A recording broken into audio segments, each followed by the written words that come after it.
बिस्मिल्लाहिर्रहमानिर्रहीम। अस्सलाम वालेकुम students, myself Qasim Ali और मैं आपका फिजिक्स टीचर हूँ। एज यू नो वेल बेटा कि हमने अपनी सेकेंड ईयर फिजिक्स का लास्ट वाला चैप्टर नंबर 21 जिसका नाम था न्यूक्लियर फिजिक्स, उसका स्टार्ट लिया हुआ था। तो उस चैप्टर को स्टडी करते आ रहे हैं हम, और अपनी इस वीडियो में हम जो टॉपिक स्टडी करने जा रहे हैं उसका नाम है न्यूक्लियर ट्रांसमुटेशन और रेडियो एक्टिव डीके। ठीक है, क्या नाम है? न्यूक्लियर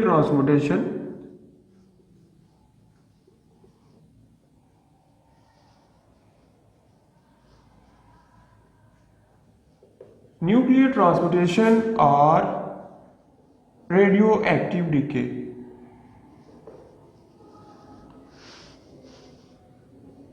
स्टूडेंट, ये नाम है हमारे आज के टॉपिक का। ठीक है, और हम इसी के मतलब आज स्टडी करेंगे कि बेसिकली न्यूक्लियर ट्रांसमुटेशन या रेडियो एक्टिव जो डीके है वो कैसे होता है, क्या प्रोसेस के अंदर यूज किया जाता है, क्या प्रोसेस यूज होता है इसके अंदर, हम सारा कुछ इसी के मतलब आज स्टडी करेंगे। कहती है whenever an particle radiation is emitted out of radioactive element, कि जब भी किसी रेडियो एक्टिव एलिमेंट से कोई पार्टिकल या कोई रेडिएशन एमिट होता है, then there is some charge in the nucleus of the element, कि जो एलिमेंट है उसका जो न्यूक्लियस होता है उसमें कोई ना कोई चार्ज होता है, कि जब भी कोई एलिमेंट या कोई रेडिएशन किसी भी पार्टिकल से एमिट होगी, ठीक है, तो क्या होता है कि उस एलिमेंट के न्यूक्लियस में कोई ना कोई चार्ज होता है। So this element changes into a new element, कि वो एलिमेंट क्या होता है कि न्यू एलिमेंट में चेंज हो जाता है। ठीक होगी बात स्टूडेंट्स? कहते हैं this process is called radioactive decay, और इस सारे प्रोसेस को हम क्या कहते हैं? Radioactive decay. यानी सिंपल अल्फाज में फिर से एक दफा बताऊंगा मैं। अभी आप डेफिनेशन हम देखते हैं, डेफिनेशन क्या थी इसकी, और उसके बाद हम मजीद इसके ऊपर बात करेंगे। कहते हैं whenever an particle, whenever a particle a radiation, या कि पार्टिकल भी हो सकता है और रेडिएशन भी हो सकती है, is emitted from, it is emitted out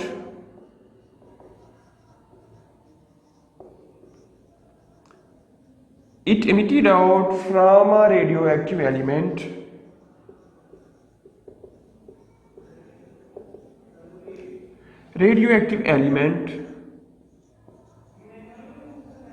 ठीक है, radioactive element, there is some charge in, there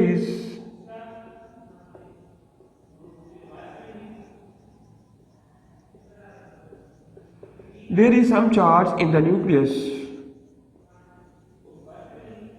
ठीक है, उसका जो न्यूक्लियस होता है उसमें कोई ना कोई चार्ज जरूर होता है ऑफ द एलिमेंट।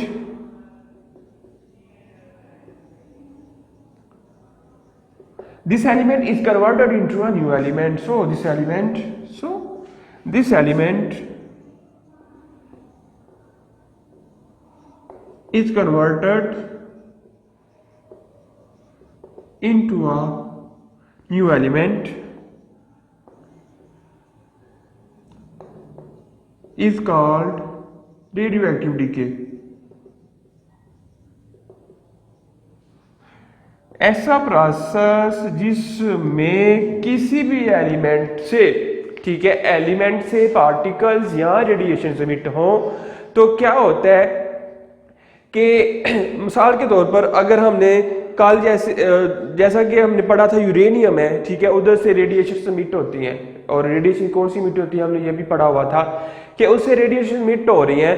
तो क्या होता है कि उस एलिमेंट, जिस एलिमेंट में हमारे पास यूरेनियम था, तो यूरेनियम के न्यूक्लियस में कोई ना कोई चार्ज जरूर होता है। ठीक है, अब उसमें से एलिमेंट, उसमें से रेडिएशन या पार्टिकल्स एमिट होना स्टार्ट हुए, तो एलिमेंट क्या होता है? एक न्यू एलिमेंट में चेंज हो जाता है। This element is converted into a new element, कि जो आपके पास एलिमेंट आता है वो एक न्यू एलिमेंट में कन्वर्ट हो जाता है। और इस सारे के सारे प्रोसेस को या इस फिनोमेना को हम क्या कहते हैं? Radioactive decay. तो ये थी इसकी बेसिक डेफिनेशन।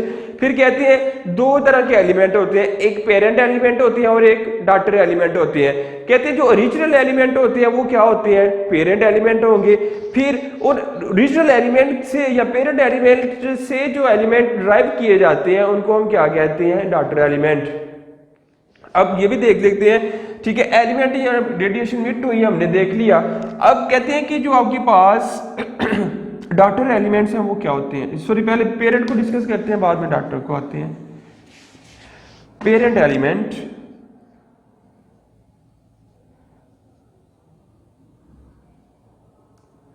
कहते हैं the original element are called, the original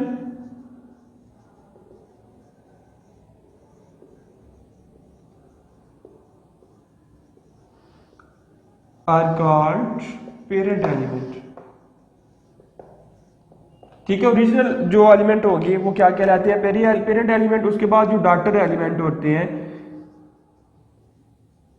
ठीक है, कहते हैं element form due to radioactive decay, कि रेडियो एक्टिव डिके होने के बाद जो एलिमेंट बनेगा, यानी हमने ये कहा कि element, this element is converted into a new element, के कन्वर्ट होने के रेडियो एक्टिव डिके के बाद जो एलिमेंट न्यू एलिमेंट में कन्वर्ट होता है उसको हम कहते हैं डॉटर एलिमेंट। ठीक है, when element formed by, when element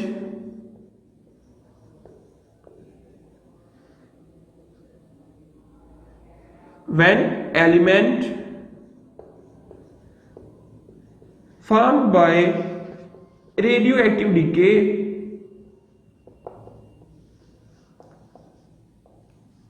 is called daughter element। ठीक है, उस एलिमेंट को हम क्या कहते हैं, डॉटर एलिमेंट। दो तरह के एलिमेंट है हमारे पास, एक को पेरेंट एलिमेंट कहते हैं, दूसरे को डॉटर कहते हैं। जब हम पेरेंट की बात करते हैं तो कि जो ओरिजिनल एलिमेंट्स हैं, यानी हम और हमारे जो माँ बाप हैं, इनकी मिसाल ले लें कि हमारे जो माँ बाप हैं वो क्या कहलाते हैं, अपने तौर पर वो पेरेंट है। ठीक है, अभी इस हालत में, और वरना अगर वो अपने पेरेंट्स की वजह से देखेंगे तो वो डॉटर होंगे। ठीक है, कि पेरेंट एलिमेंट जो ओरिजिनल एलिमेंट्स होते हैं वो पेरेंट एलिमेंट कहलाते हैं, और उनकी वजह से, ठीक है, या रेडियो एक्टिव डीके होने के बाद के जो प्रोसेस में एलिमेंट न्यू शेप अख्तियार करता है, न्यू फॉर्म लेता है। यानी हमने कहा कि रेडियो एक्टिव डीके या न्यू आपके पास किसी भी एलिमेंट के न्यूक्लियस से रेडिएशन इमिट हुई, न्यूक्लियस में चार्ज था, उस चार्ज की वजह से एलिमेंट एक न्यू एलिमेंट में कन्वर्ट हो जाता है, और कन्वर्ट होने के बाद जो एलिमेंट आपके पास आता है उसको हम कहते हैं डॉटर एलिमेंट। तो स्टूडेंट्स ये था बेसिक इंट्रोडक्शन किसका, रेडियो एक्टिव डीके का, और जो एलिमेंट उसके अंदर आ रहे थे उनका। अब कहते हैं कि नोट एक याद रखना है आपने कि रेडियो एक्टिव डीके में क्या क्या हो सकता है। कहते हैं during radioactive decay following conservation laws remain applicable, के कुछ लॉज हैं, ठीक है, रेडियो एक्टिव डीके के दौरान जो कि एप्लीकेबल होते हैं। ठीक है, उस उन लॉज को भी देख लेते हैं कि रेडियो एक्टिव डीके में कौन कौन से लॉज आपके पास आ सकते हैं। ठीक है, नोट इधर आपने याद रखना है या रिमेंबर भी कह सकते हैं। During radioactive decay following conservation laws are applicable during radio activity.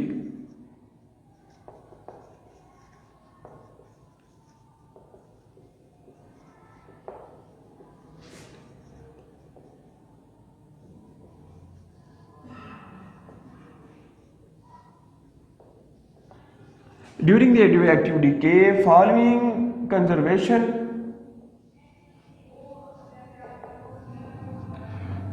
laws are applicable। कुछ लॉज हैं वो क्या होते हैं इस केस में, एप्लीकेबल होते हैं। नंबर 1 कौन सा लॉज है, लॉ, ठीक है, law of charge number, law of mass number. Number 1 charge number,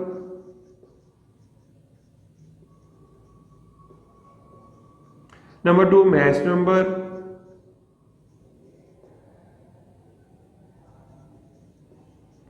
number 3 momentum,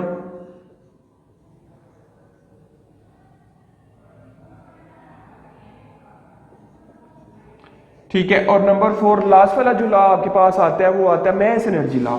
ये जो आपके पास लॉज है ये एप्लीकेबल होते हैं। ठीक है स्टूडेंट, ये 4 आपके पास लॉज है। पहला क्या है, आपके पास जो पहला लॉ आ रहा है वो आ रहा है चार्ज नंबर, दूसरा आ रहा है मास नंबर, और जो थर्ड वन है वो मोमेंटम है, और फोर्थ वन जो है वो मास एनर्जी लॉ।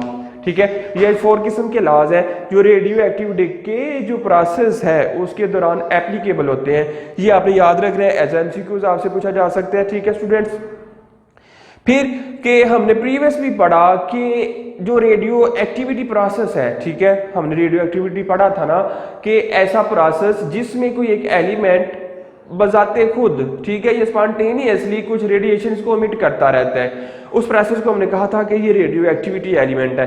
फिर उस एलिमेंट में जो रेडिएशंस निकलती है हमने कहा कि वो 3 किस्म की रेडिएशंस है, यानी आप कह सकते हैं कि रेडिएशन डिके जो है वो 3 किस्म का है। 3 किस्म की हमारे पास रेडिएशंस आती हैं, ठीक है। तो कहते हैं कि 3 टाइप्स हैं। पहले को आप कह सकते हैं अल्फा रे, दूसरे को कह सकते हैं बीटा रे और तीसरे को आप कह सकते हैं गैमा रे।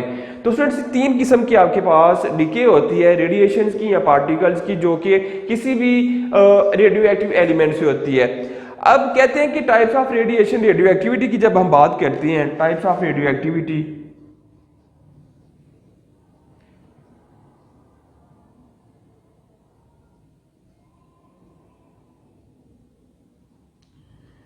तीन तरह की उसकी टाइप्स है, number 1, number 2 and number 3। There are 3 types of radioactive decay, ठीक है। रेडियोएक्टिव डिके है 2 टाइप्स, ठीक है। पहले को आप कह सकते हैं अल्फा डिके,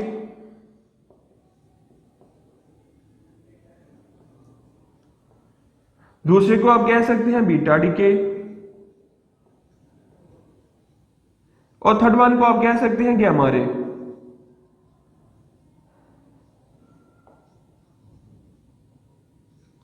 ठीक होगा स्टूडेंट्स, ये आपके पास जो रेडियो एक्टिव डिके वाला प्रोसेस है।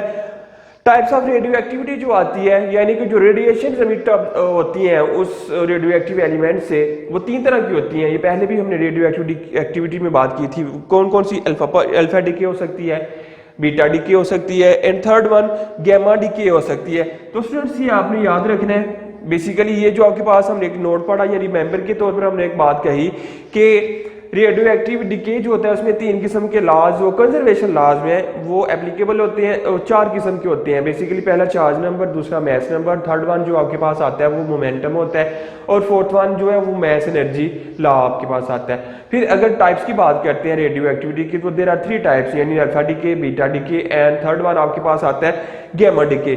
आगे अल्फा, बीटा और गैमा डिके बेसिकली है क्या, ठीक है, इसके मतलब डिटेल इंफॉर्मेशन के साथ हम अपनी आगे आने वाली वीडियो में डिस्कस करेंगे। तो स्टूडेंट्स तब तक के लिए आपने मुझे इजाजत देनी है, क्योंकि ये बिल्कुल सिंपल सा मैंने इंट्रोडक्शन आपको दे दिया है, ताकि आप बाकी का जो काम है वो आसानी से कैसे करेंगे वो हम अपनी अगली वाली वीडियो में डिस्कस करेंगे अल्फा, बीटा और गैमा डिके के मतलब। अभी आपने सिर्फ ये बातें याद रखनी है कि बेसिकली रेडियो एक्टिव डिके होता क्या है, उसमें क्या क्या लॉज आते हैं, उसके अंदर क्या आपके पास एलिमेंट्स कौन कौन से होते हैं, पेरेंट और डॉटर एलिमेंट 2 किस्म के होते हैं, ये भी याद रखना है। फिर एक रिमेंबर के तौर पर कुछ लॉज है इसके अंदर वो एप्लीकेबल है, वो याद रखनी है। थर्ड वन जो लास्ट या एंड वाली जो चीज़ है वो आपने याद रखनी है कि टाइप्स ऑफ रेडियो एक्टिविटी कितनी होती है, ये कितने किस्म के डिके होते हैं, तो वो आपने स्टूडेंट्स याद रखना है। हम अपनी आगे आने वाली वीडियो में इस सब को डिटेल के साथ डिस्कस करेंगे, कैसे ये डिके होते हैं, क्या प्रोसेस यूज किए जाते हैं। हम अपनी आगे वाली वीडियो में इसको डिटेल से डिस्कस करेंगे। तो तब तक के लिए स्टूडेंट्स मुझे इजाजत दीजिए। अल्लाह हाफिज। वीडियो पसंद आई तो लाइक करें, अपनी राय कमेंट करें। ऐसे ही मजीद वीडियोस के लिए हमारा चैनल सब्सक्राइब करें और बेल का आइकन दबाएं ताकि आपको हर वीडियो का नोटिफिकेशन मिलता रहे।